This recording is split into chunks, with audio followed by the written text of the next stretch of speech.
पचखाणे वियो सगे अपमादे लवा लवे। झाण संवर जोगे उदय मारणंतिये।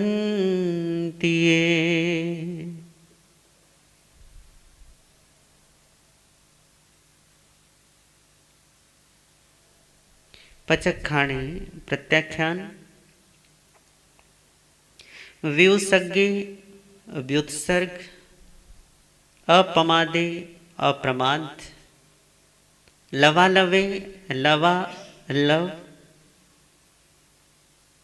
झाण ध्यान, संवर जोगे संवर योग, उदय मारणंतिये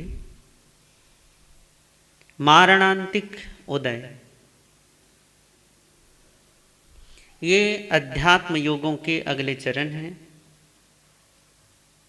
प्रत्याख्यान काया की ममता का पूर्णतः त्याग, देह आसक्ति का त्याग जिसे व्युत्सर्ग कहते हैं। अपमादे अर्थात अप्रमाद, लवालवी अर्थात समयानुसार जो जिस काम का समय निर्धारित है उस समय पर वह काम करना जिसे कहते हैं यथा काल कर्मी। जैसा समय होता है उसके अनुसार अपने कार्य नियोजित करता है, उन्हें पूर्णता देता है। ध्यान अपने योगों पर संवर करना, योगों का संवर करना। और मारणांतिक कष्ट में भी जब मृत्यु का समय हो, चाहे वो स्वयं अपने आप सहजता से हो, किसी बीमारी से हो या फिर किसी और की वजह से हो, तब भी धैर्य न खोना, क्षुभित न होना, मन में किसी भी प्रकार का भय या किसी भी प्रकार की आसक्ति को न आने देना, इसी को मारणांतिक उदय कहते हैं। इन्हें हम एक एक करके समझने की कोशिश करते हैं। इन अध्यात्म योगों में परमात्मा कह क्या रहे हैं। सबसे पहला जो आज का है अध्यात्म योग वो है प्रत्याख्यान। प्रति आख्यान, किसी के प्रति कहना। अब क्योंकि यहाँ कहने के लिए अध्यात्म में कोई दूसरा नहीं होता जिसके प्रति आपको कुछ कहना हो। यहाँ आप ही कहने वाले हैं, आप ही सुनने वाले हैं, क्योंकि यह अध्यात्म योग है। अध्यात्म योग में चरण ही तब बढ़ते हैं जब पर को आप भूलते हैं, पर से आप दृष्टि को हटाते हैं, दूसरों से अपनी नज़र को फेर कर अपने पर लाते हैं, तब अध्यात्म योग आरंभ होता है। तो आज ये जो प्रत्याख्यान है, प्रति और आख्यान, इसमें भी आप ऐसा समझिए, पहले प्रति फिर आ और फिर ख्यान। ख्य का मतलब होता है, आख्य का मतलब होता है कुछ कहना, और कुछ कहना नहीं बल्कि पूरे तरीके से कहना। और प्रति का मतलब होता है किसी के समक्ष, किसी के सामने या किसी के प्रति कहना। या आप इसे ऐसा भी कह सकते हैं कि बार बार कहना, और बार बार भी पूरे तरीके से कहना। जो आप जिसे कह रहे हो उसे पूर्णतः एक मेक होकर, एकाग्र होकर कहना, ये प्रत्याख्यान है। अब आप ये कहेंगे कि प्रत्याख्यान पर क्या कहना और किसके प्रति कहना। तो क्योंकि प्रत्याख्यान त्याग पूर्वक होता है, त्याग पूर्वक का होने का तात्पर्य है कि आप इसमें किसी चीज से हट जाते हैं, किसी चीज से आप दूर हो जाते हैं, किसी चीज का वर्जन कर देते हैं, या अपने जीवन में किसी चीज से आप किसी चीज को वर्जित कर देते हैं। तो इसके क्या, इसी को बोलते हैं प्रत्याख्यान करना। अब पर क्योंकि ये आपका पूर्णतः कहना होता है, ये जो आत्म अपने आप को संबोधित करना होता है, इसमें पूर्णतः ही कथन होता है। पूर्णतः कैसे? जैसे प्रत्याख्यान हमारे यहाँ पे 9 तरीके के बोले गए हैं, परंतु उनको हम संक्षिप्त में 2 तरीके से कह सकते हैं, देख सकते हैं। एक कहा है आहार का प्रत्याख्यान।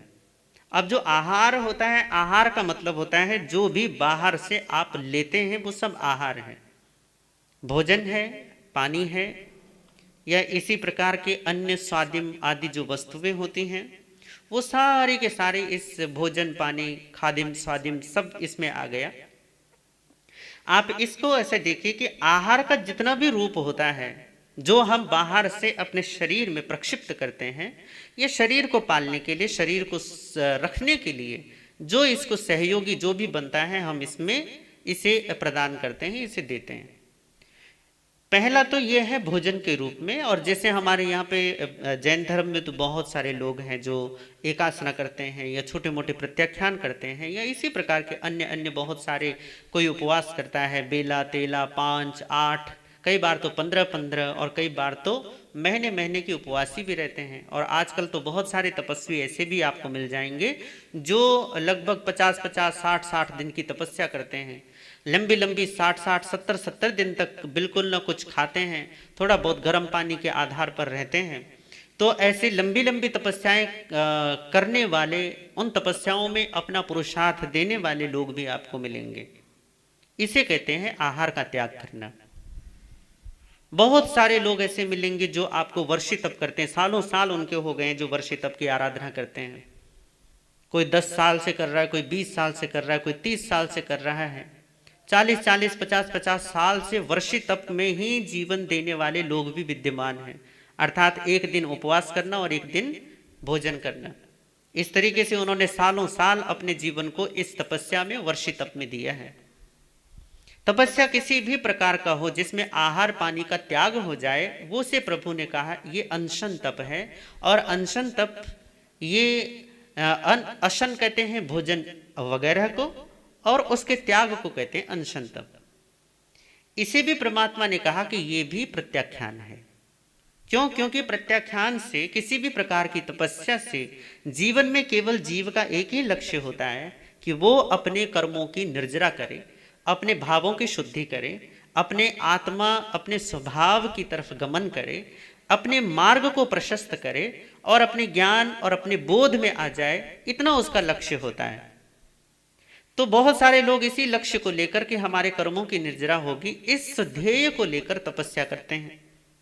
परमात्मा ने कहा है तो अवश्य ऐसा होगा, निश्चित तौर पर ऐसा होगा। इसे निस्संदेह मान लेना चाहिए कि जब भी हम तपस्या निर्जरा के लक्ष्य से करते हैं, आत्मशुद्धि के लक्ष्य से करते हैं, तो अवश्य में वो निर्जरा होगी।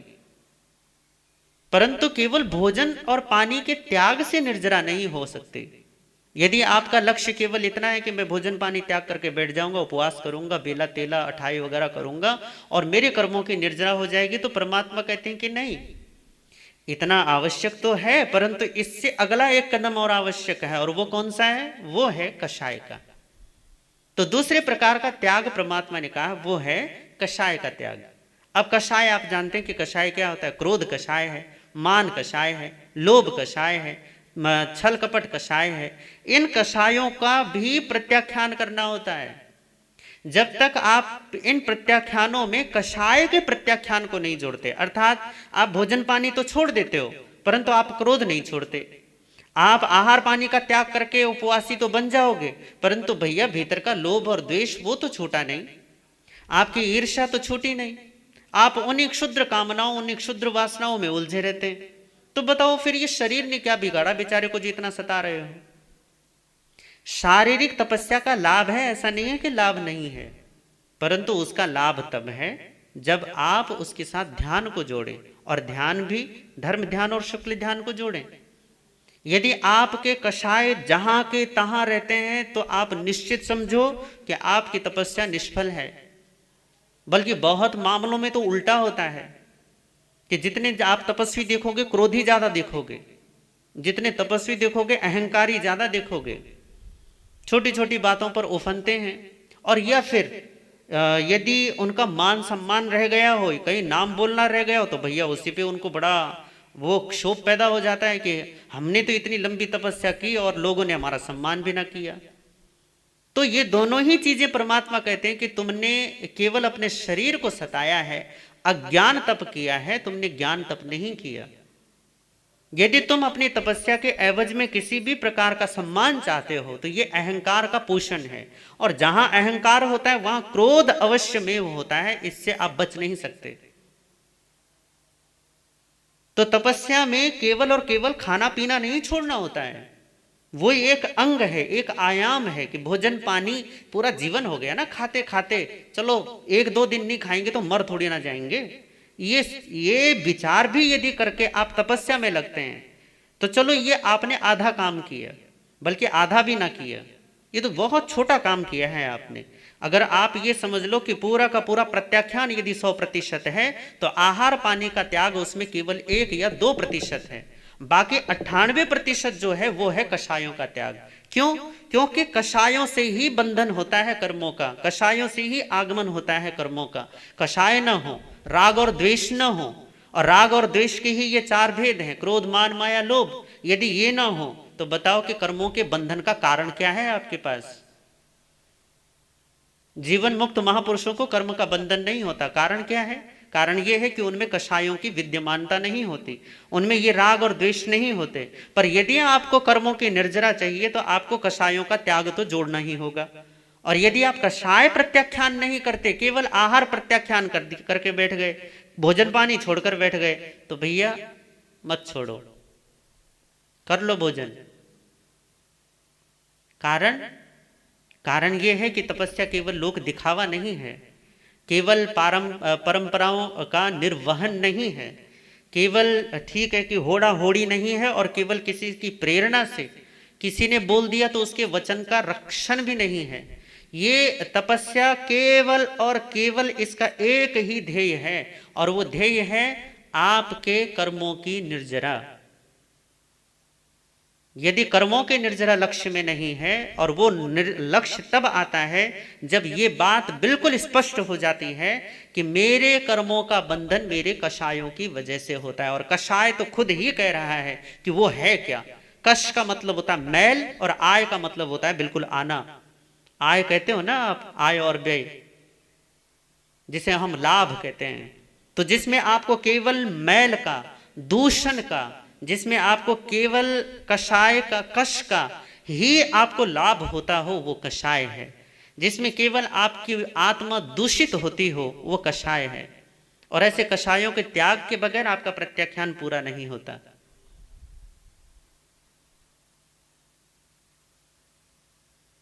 भगवान महावीर स्वामी के समय में ही कठोर तपस्या करने वाले अनेक प्रकार के तापस उस जमाने में होते थे, परंतु क्योंकि लक्ष्य आत्मा नहीं होता था ना, इसलिए परमात्मा ने उन सब को कहा कि ये अज्ञान तप करने वाले हैं। कोई पानी में बैठा हुआ है, आज भी मिल जाएंगे आपको। कोई कांटों पर लेटा हुआ है, कोई पेड़ से उल्टा लटक कर दिनों तक, सप्ताहों तक बस ऐसे उल्टा लटका रहता है। कोई भयंकर गर्मी में बस चारों तरफ आग जला लेता है और उसके बीच में जाकर बैठ जाता है। भगवान कहते हैं कि ये सब अज्ञान तप है। जीवन में सहजता और सरलता से किया गया तप यदि अकषाय भाव से किया जाए, कषाय के त्याग पूर्ण कषाय से, जिसमें हम कषायों का त्याग करते हैं, ऐसी कषायों के त्याग से यदि आप एक छोटा सा प्रत्याख्यान भी करते हैं नवकार से पूर्सी के रूप में, तो वो भी आपको महान कर्मों की निर्जरा का कारण बनता है। पर कषाय का त्याग ना हो तो फिर मरो, फिर मैंने भी भूखे तो भी कोई लाभ नहीं होगा। क्यों? क्योंकि परमात्मा कहते हैं अज्ञान तप है, ज्ञान नहीं है इसमें, बोध नहीं है इस तपस्या में, आत्मा की शुद्धि नहीं है। इसलिए प्रत्याख्यान भी अध्यात्म योग का एक चरण है। इसके पश्चात जो है वो है व्युत्सर्ग।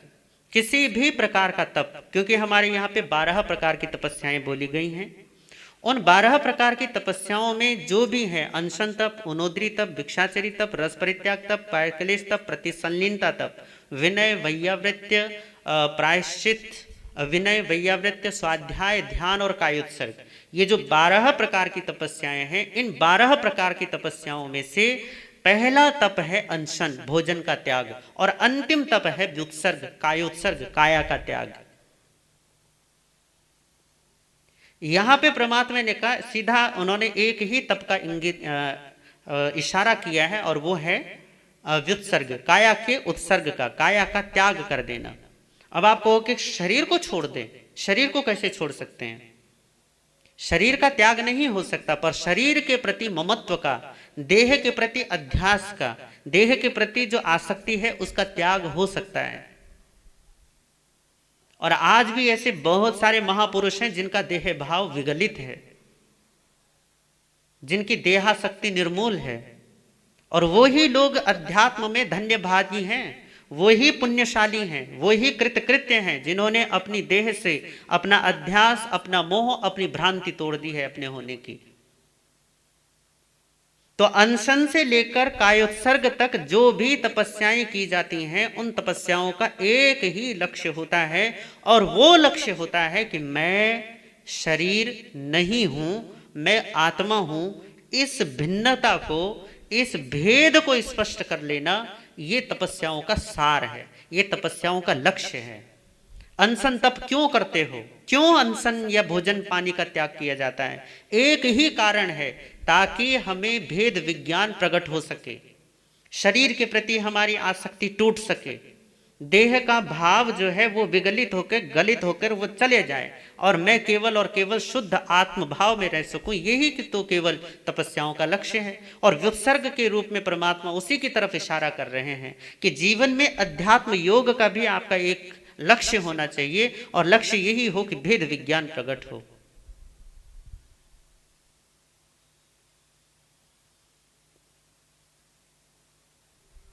और यही भेद विज्ञान ही मूल हमारा अध्यय है।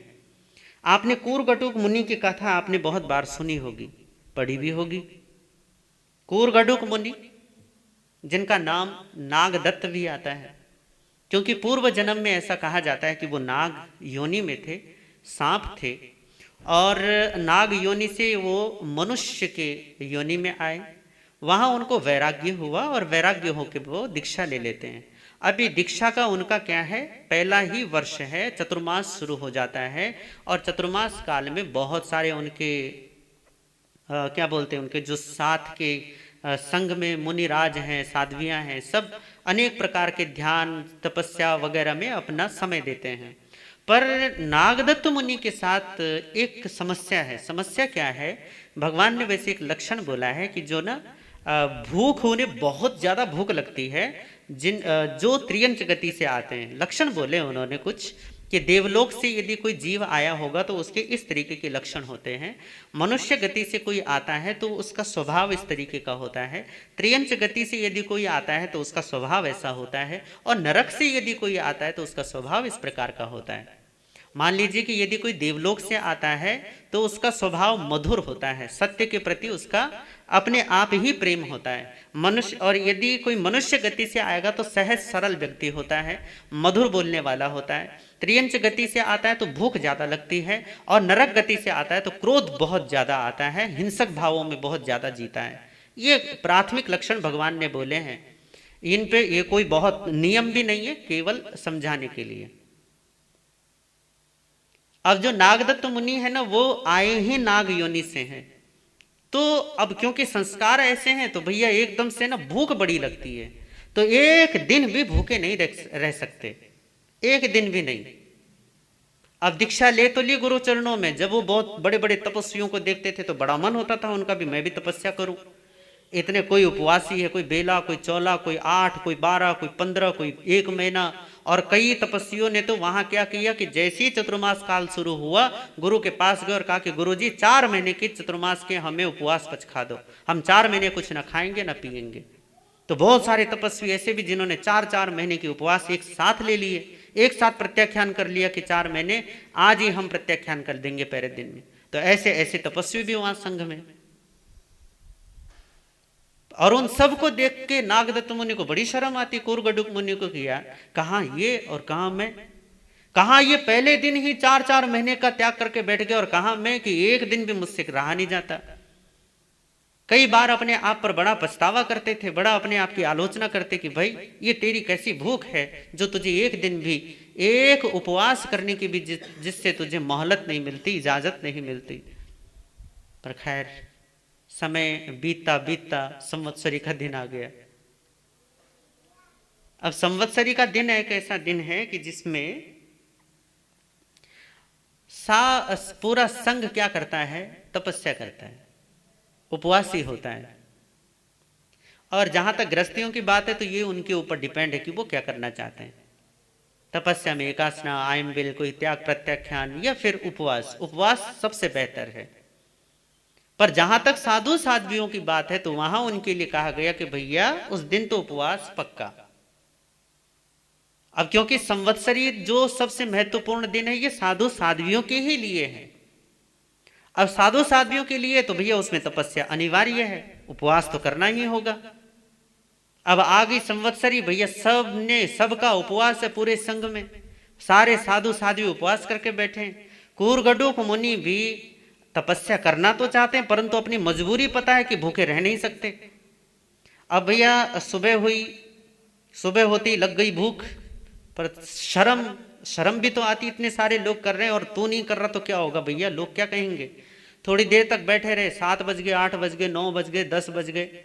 अब भोजन का समय प्राचीन काल की जो पद्धति थी उसमें था कि 12 से लेकर 3 बजे तक वो जो पहर है उसमें भोजन पानी वगैरह की व्यवस्था करने के लिए व्यवस्था थी। तो 12 बजे तक तो जैसे तैसे करके आधा दिन तो कट गया। पर भैया अब जो बचा हुआ समय है अब इसको काटना बड़ा मुश्किल। शरीर पूरा जवाब देने लग गया, एक एक रोम रोम कहता है कि भोजन चाहिए, भोजन चाहिए, बस किसी भी तरीके से भोजन चाहिए। आखिरकार मजबूर होकर उठाया पात्रा अपना और गए गुरु के पास और कहा गुरुदेव मुझे आज्ञा दीजिए।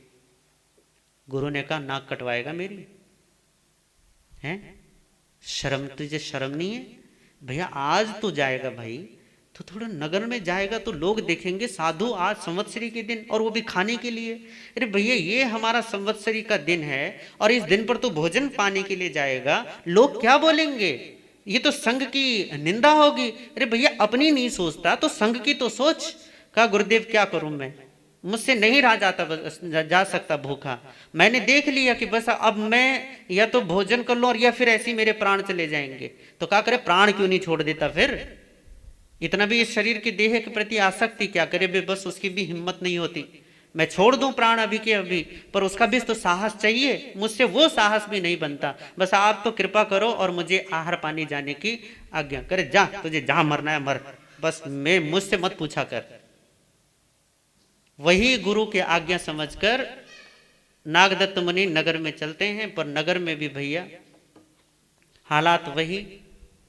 अरे महाराज आज खाने के लिए, भोजन के लिए, आज आहार के लिए कैसे आ गए महाराज, आज तो संवत्सरी है, आज तो संवत्सरी और सारे साधु उपवासी होते हैं और आप भोजन के लिए आ गए।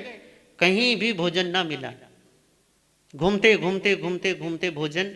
आखिरकार एक बुढ़िया उसकी कुटिया पर जब वो गए तो माता ने कहा कि महाराज देखो मैंने भोजन तो नहीं बनाया, पर हाँ कल शाम को मैंने खिचड़ी बनाई थी जो अभी भी रखी हुई है, खराब तो नहीं हुई, यदि आप चाहो तो वो खिचड़ी ले सकते हो। महाराज ने कहा ठीक है। तो वो जो पहले दिन की खिचड़ी जो थोड़ी सी थी वो महाराज ने पात्रे में ली और लेकर अपने स्थान पर आ गए। अब जब आते थे तो पहले अपना आहार गुरु को दिखाते थे। गुरु को दिखाया और कहा कि गुरुदेव ये मिला मुझे, बस मुझे खिचड़ी मिली। तो कहा करे अच्छा, मतलब किसी ने दया करी ही दी तेरे ऊपर। करे बस हाँ एक वृद्धा माता ने ये खिचड़ी मुझे दे दी, अब आपकी आज्ञा हो तो मैं बस इसे ग्रहण कर लूं। तो क्या करे मुझे दिखाता क्यों है, अरे तू खुद तो दोष लगाता है, सो लगाता है, तू मेरी आज्ञा लेके कि मैं तुझे आज्ञा दूंगा तो मेरी अनुमोदना लगेगी और अनुमोदना का दोष मुझे लगेगा। मुझे क्यों दोष लगाता है भैया, क्यों मुझे जबरदस्ती इस पाप में घसीटता है, तुझे करना है तो कर। कहा गुरुदेव आपकी आज्ञा के बगैर मैं कोई काम कैसे कर सकता हूं। तो गुरु ने कहा अच्छा मेरी आज्ञा, थू करके थूका उसमें खिचड़ी में, कहा ले मेरी आज्ञा, ये तेरे लिए मेरी आज्ञा है। पर मुनि जी ने गुस्सा नहीं माना या किसी भी प्रकार का बुरा नहीं माना, कहा गुरुदेव आपने बहुत अच्छा किया, मैं इसी के लायक हूं, क्योंकि जहां इतने बड़े बड़े तपस्वी और मैं भूखा, मैं भोजन का ऐसा भट्ट आदमी कि मुझसे भोजन तक नहीं छूटता, तो इसलिए आपने जो किया बहुत अच्छा किया। और ऐसा करके उस खिचड़ी को ले गए और क्या सोचते हैं, क्या बोलते हैं कि ओहो मुझे इस खिचड़ी में घी तो नहीं मिला था परंतु गुरुदेव ने कृपा कर दी, थूका तो सही, ये गुरुदेव का प्रसाद है। और वो खिचड़ी उन्होंने खानी शुरू कर दी। पर कहते हैं कि इधर जैसी जैसी वो खिचड़ी को खाते हैं वैसे वैसे कर्मों की निर्जरा, खाते खाते तक। आप बताओ कि भोजन करते करते किसकी कर्मों की निर्जरा होती है। पर कहते हैं कि नागदत्त मुनि ने वो केवल खिचड़ी नहीं खाई बल्कि अपने सारे कर्मों की निर्जरा कर डाली और वहीं केवल ज्ञान हो गया। जब केवल ज्ञान घटित हुआ तो भैया देवताओं तक ही सूचना पहुंची जाती है।